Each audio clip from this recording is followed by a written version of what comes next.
Looking at this map of the Mediterranean in the late 3rd century BC, you can see that the region is dominated by three massive Hellenistic empires: Macedon, Ptolemaic Egypt, and the sprawling Seleucid Empire. But if you look closely at the territories sandwiched between these giants, you'll find a scattering of smaller, independent Greek city-states and kingdoms, like Pergamon and Rhodes. They are practically swallowed up by the borders of the superpowers.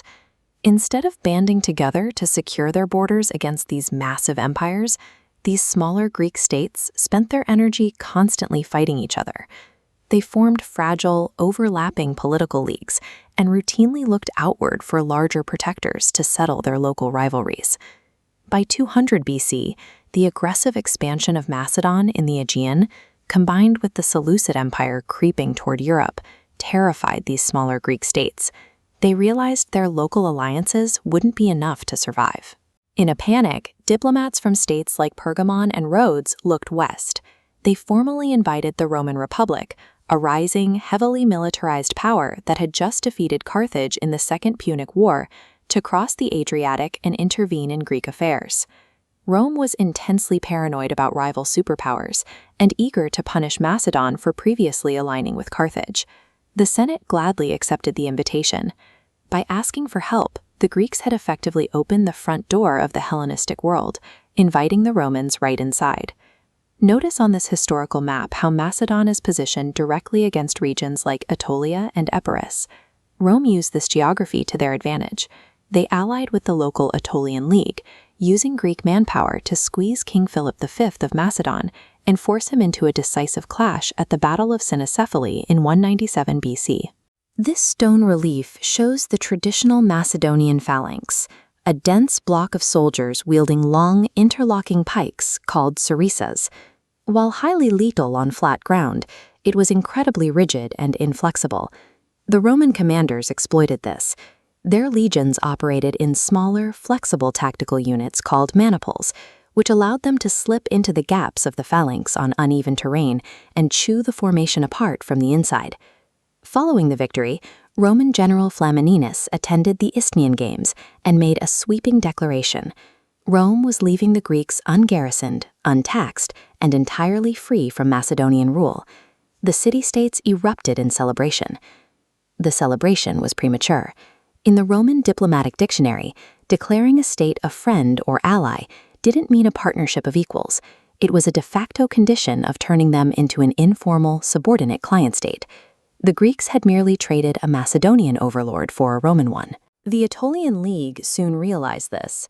Feeling cheated out of captured territory in the post-war treaties, they decided they needed a new protector to liberate them from the Romans. So they officially invited Antiochus III and his massive Seleucid Empire to cross the Aegean and enter Greece. Rome's geopolitical pivot was instantaneous. They severed their ties with the rebellious Aetolians and immediately forged a new coalition. They allied with their former enemy, Macedon, alongside their reliable proxies, Pergamon and Rhodes, to counter this new Seleucid threat. This combined force overwhelmed the Seleucid army at Thermopylae, pushing them out of Greece, and then chased them into Asia Minor. At the Battle of Magnesia in 190 BC, the Roman coalition decisively crushed the Seleucids, forcing them to abandon their western territories and pay a massive indemnity. Without permanently exhausting its own legions or establishing massive overseas garrisons, Rome successfully eliminated the second major Hellenistic superpower. They managed it almost entirely by weaponizing a proxy network of local Greek allies against their enemies. A generation later, Rome's foreign policy hardened. They no longer tolerated even the possibility of a rival. Though Macedon was significantly weakened and acting as a compliant ally, a new king named Perseus took the throne and began building diplomatic ties with other Greek cities. For the Roman Senate, this was a threat that had to be erased. Rome provoked a third war, culminating at the Battle of Pydna in 168 BC.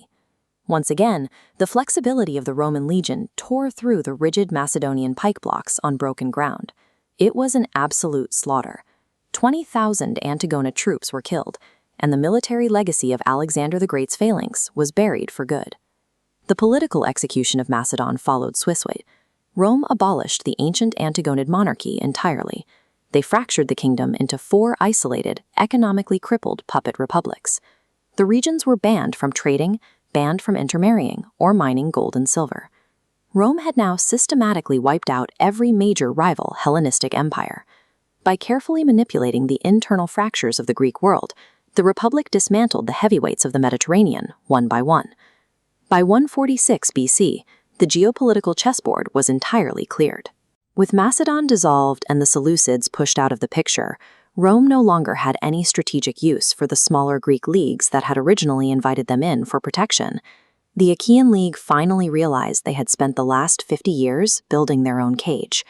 When Rome demanded they surrender key cities like Corinth and Argos, the Achaeans refused and launched a desperate, completely doomed rebellion against the Republic. The mask of the benevolent Roman liberator fell completely. The Republic didn't bother looking for local allies this time. The legions simply marched into the Peloponnese and crushed the Achaean army with overwhelming force. To serve as a permanent, terrifying warning, the Roman commander dealt an apocalyptic punishment to the ancient city of Corinth. The men were slaughtered, the women and children were sold into slavery, and the city itself was burned to ash. Looking at these stone ruins today, you can see the physical evidence of Rome's total destruction. Rome did not conquer the Hellenistic world through a single glorious invasion. Instead, they perfected the strategy of divide et impera, divide and rule. They manipulated the Greeks into dismantling their own civilization, piece by piece, ally by ally, until there was absolutely no one left to stand against the Roman Republic.